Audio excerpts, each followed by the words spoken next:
बिस्मिल्लाहिर्रहमानिर्रहीम अस्सलाम वालेकुम। कैंडल एकेडमी पाकिस्तान में नए लेक्चर के साथ खुशामदीद students. Chapter number 19 atomic spectra में आज हम लेक्चर नंबर 7 के साथ हाजिर हैं। आज के लेक्चर में हम एटॉमिक स्पेक्ट्रा की बेसिक टर्म डिस्कस करेंगे। ये सेकेंड ईयर की फिज़िक्स है, फेडरल और केपीके का कोर्स हम फॉलो कर रहे हैं। तो चलते हैं अपने टॉपिक्स की तरफ।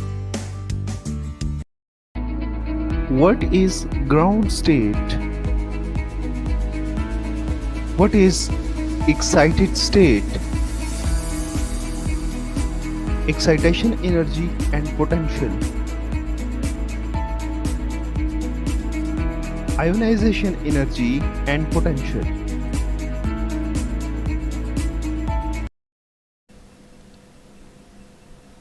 स्टूडेंट सबसे पहले देख लेते हैं ग्राउंड स्टेट क्या होती है। अगर हम हाइड्रोजन एटम को कंसिडर करें तो हाइड्रोजन एटम के अंदर एक ही इलेक्ट्रॉन होता है और एक प्रोटॉन होता है न्यूक्लियस में। तो इलेक्ट्रॉन जब n=1 यानी फर्स्ट ऑर्बिट के अंदर होगा तो हम इसको ग्राउंड स्टेट कहेंगे। इनफैक्ट किसी भी एटम की वो स्टेट के जिसमें इलेक्ट्रॉन जो हैं लोएस्ट एनर्जी स्टेट के ऊपर मौजूद हों तो उसको ग्राउंड स्टेट कहते हैं। कोई भी इलेक्ट्रॉन अगर किसी भी एटम में अपना ग्राउंड स्टेट यानी लोएस्ट एनर्जी ऑर्बिट छोड़कर बड़े ऑर्बिट के अंदर हायर ऑर्बिट के अंदर चला जाता है एनर्जी एब्जॉर्ब करने के बाद, तो फिर वो ग्राउंड स्टेट नहीं रहती, वो एक्साइटेड स्टेट बन जाती है। तो हाइड्रोजन के एतबार से अगर बात करें तो जब इलेक्ट्रॉन होगा n=1 में तो इसको हम ग्राउंड स्टेट कहेंगे। तो ग्राउंड स्टेट क्या होती है? The lowest energy state of an atom, nucleus और आयन। तो ये ग्राउंड स्टेट जो होती है मोस्ट स्टेबल स्टेट होती है किसी भी एटम की। स्टूडेंट्स, उसके बाद आती है एक्साइटेड स्टेट। तो एक्साइटेड स्टेट जो है एटम की वो स्टेट होती है जिसमें इलेक्ट्रॉन अपना ग्राउंड स्टेट को छोड़कर हायर ऑर्बिट के अंदर चला जाए। जिस तरह आपको ये हाइड्रोजन का एटम नज़र आ रहा है, इसमें n=1 में इलेक्ट्रॉन मौजूद है। अगर इस इलेक्ट्रॉन को एनर्जी दी जाए in the form of heat और इलेक्ट्रिसिटी तो ये अपना ऑर्बिट छोड़कर बाहर जा सकता है। बाहर किसी भी ऑर्बिट के अंदर हो तो ये एक्साइटेड स्टेट कहलाती है। और जब ये n=1 में होता है तो ये ग्राउंड स्टेट होती है। n=2, 3, 4 किसी भी ऑर्बिट के अंदर हो हाइड्रोजन एटम का इलेक्ट्रॉन तो ये एक्साइटेड स्टेट कहलाती है। इलेक्ट्रॉन की एनर्जी किसी भी ऑर्बिट के अंदर हो सकती है -E0/n²। तो जब इलेक्ट्रॉन की एनर्जी E=E0 होगी तो ये फर्स्ट ऑर्बिट ही होता है। तो ये है ग्राउंड स्टेट, और इससे अगर एनर्जी बढ़ती जाती है तो ये एक्साइटेड स्टेट कहलाती है। अगर आप एनर्जी लेवल डायग्राम को देखें तो ये ग्राउंड स्टेट है।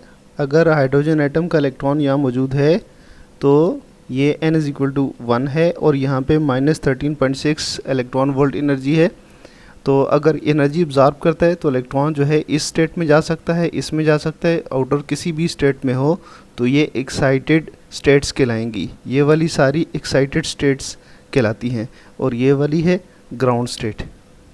यूँ लिख सकते हैं excited state is any state of the system that has higher energy than the ground state. Students, next है एक्साइटेशन एनर्जी। ये ग्राउंड स्टेट है। अगर इलेक्ट्रॉन यहाँ मौजूद हो तो वो ग्राउंड स्टेट के ऊपर होगा। अगर हम एनर्जी इलेक्ट्रॉन को प्रोवाइड करें इन जाउल्स, कितनी या इलेक्ट्रॉन वोल्ट, तो जाउल्स और इलेक्ट्रॉन वोल्ट दोनों एनर्जी की यूनिट है। इलेक्ट्रॉन को हम इतनी एनर्जी प्रोवाइड करें कि वो किसी भी एक्साइटेड स्टेट में चला जाए तो ये एनर्जी जो है एक्साइटेशन एनर्जी कहलाएगी जो हम इलेक्ट्रॉन को प्रोवाइड करेंगे। इसको इस तरह लिख सकते हैं, the energy needed to take the atom from its ground state to excited state is called the excitation energy of that excited state। तो हर एक्साइटेड स्टेट की अपनी एक्साइटेशन एनर्जी होगी। इलेक्ट्रॉन को अगर हम यहाँ पे प्लेस करना चाहते हैं तो इसकी एक्साइटेशन एनर्जी कम होगी। अगर यहाँ पे करना चाहते हैं तो हमें मज़ीद एक्साइटेशन एनर्जी देना पड़ेगी। इस तरह जितने भी हम न्यूक्लियस से दूर लेके जाना चाहते हैं तो इतनी एक्साइटेशन एनर्जी ज़्यादा रिक्वायर्ड होगी। नेक्स्ट है एक्साइटेशन पोटेंशियल। तो एक्साइटेशन पोटेंशियल भी एक्साइटेशन एनर्जी की तरह ही है। फ़र्क ये है कि एक्साइटेशन एनर्जी में हम देखते हैं कितनी एनर्जी हमें चाहिए। जाउल्स के अंदर, जाउल्स में कितनी एनर्जी चाहिए इलेक्ट्रॉन को ग्राउंड स्टेट से शिफ्ट करने में हायर स्टेट में। ये एक्साइटेड स्टेट है, तो एनर्जी कितनी चाहिए, ये हमें जितनी एनर्जी चाहिए होती है हायर स्टेट में लाने के लिए उसको एक्साइटेशन एनर्जी कहते हैं। अगर हम पोटेंशियल डिफरेंस अप्लाई करें हायर स्टेट में लेके जाने के लिए तो इस पोटेंशियल डिफरेंस को एक्साइटेशन पोटेंशियल कहते हैं। अगर हमें एनर्जी का पता हो इलेक्ट्रॉन वोल्ट के अंदर तो हम इसका एक्साइटेशन पोटेंशियल फाइंड कर सकते हैं। जिस तरह E जो है 13.6 इलेक्ट्रॉन वोल्ट है, तो अगर हम एक्साइटेशन पोटेंशियल फाइंड करना चाहते हैं तो E लिख दें। एक्साइटेशन एनर्जी को आप डिवाइड कर दें चार्ज ऑफ इलेक्ट्रॉन पे, तो आपके पास जो बचेगा ये होगा एक्साइटेशन पोटेंशियल।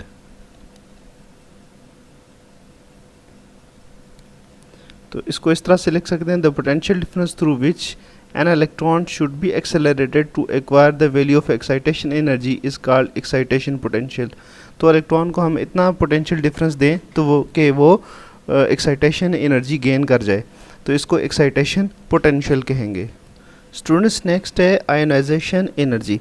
देखें इलेक्ट्रॉन ग्राउंड स्टेट में मौजूद है, अगर हाइड्रोजन एटम की बात करें तो इसको हम एक्साइटेशन पोटेंशियल देते हैं तो एक्साइटेड स्टेट में चला जाता है, मज़ीद एनर्जी देते हैं तो अगली एक्साइटेड स्टेट में चला जाता है।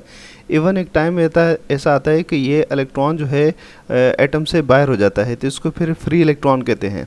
टोटल एनर्जी इतनी इलेक्ट्रॉन को अगर हम दे दें कि वो एटम को छोड़ दे, फ्री इलेक्ट्रॉन में कन्वर्ट हो जाए, फ्री हो जाए एटम से, तो इसको हम इसको हम आयोनाइजेशन पोटेंशियल कहेंगे या आयोनाइजेशन एनर्जी कहेंगे। अगर हम इतनी एनर्जी दे रहे हैं कि वो एटम से आज़ाद हो जाता है तो आयोनाइजेशन एनर्जी। अगर पोटेंशियल की बात करते हैं तो इतना रिक्वायर्ड पोटेंशियल के किसी भी इलेक्ट्रॉन को एटम से बाहर कर दे, फ्री कर दे, तो ये आयोनाइजेशन पोटेंशियल कहलाता है। यहाँ इस तस्वीर में आप देख सकते हैं कि इलेक्ट्रॉन जो है उसको इतनी एनर्जी मिली है, यहाँ पे ये इलेक्ट्रॉन ने एनर्जी गेन की है, यहाँ लिखा हुआ है solar radiation energy, solar radiation से मिली है, बट इलेक्ट्रॉन जो है फ्री हो चुका है। तो इलेक्ट्रॉन की एनर्जी फ्री स्टेट में क्या होगी, E is equal to zero. जिस तरह आप देखते हैं कि ये -13.6 है हाइड्रोजन के एटम की ग्राउंड स्टेट एनर्जी, तो इसके बाद ये कम होती जाती है और एक वक्त ऐसा आता है कि ये एनर्जी ज़ीरो हो जाती है। जब इलेक्ट्रॉन इतनी एनर्जी गेन कर ले कि इसकी एनर्जी ज़ीरो हो जाए तो ये फ्री स्टेट में आ जाता है। तो इस स्टेट में लाने के लिए जो पोटेंशियल चाहिए उसको एक्साइटेशन पोटेंशियल, उसको आयोनाइजेशन पोटेंशियल कहते हैं।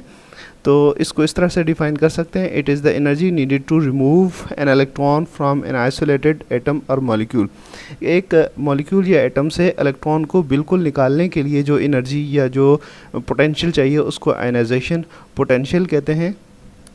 यहाँ आपको 3 डायमेंशनल पीरियोडिक टेबल नज़र आ रहा है, हर एलिमेंट की जो हाइट है आयोनाइजेशन पोटेंशियल को शो कर रही है। इस तरफ अगर आप शिफ्ट करते हैं तो आयोनाइजेशन पोटेंशियल बढ़ती जाती है, नीचे की तरफ आते हैं तो आयोनाइजेशन पोटेंशियल कम हो जाती है। इसी तरह लेफ़्ट साइड पे यूँ जाते हैं तो आयोनाइजेशन पोटेंशियल कम हो जाती है, नीचे आते हुए भी कम होती है और लेफ़्ट साइड पे आते हुए भी आयोनाइजेशन पोटेंशियल कम होती है, यहाँ भी कम हो रही है। जबकि इधर जाते हुए आयोनाइजेशन पोटेंशियल बढ़ रही है और इधर जाते हुए आयोनाइजेशन पोटेंशियल बढ़ रही है। स्टूडेंट्स ये कुछ बेसिक टर्म्स थी, आज के लेक्चर में हमने इतना ही डिस्कस करना था। इसके साथ ही मैं इजाज़त दीजिए, अल्लाह हाफिज़।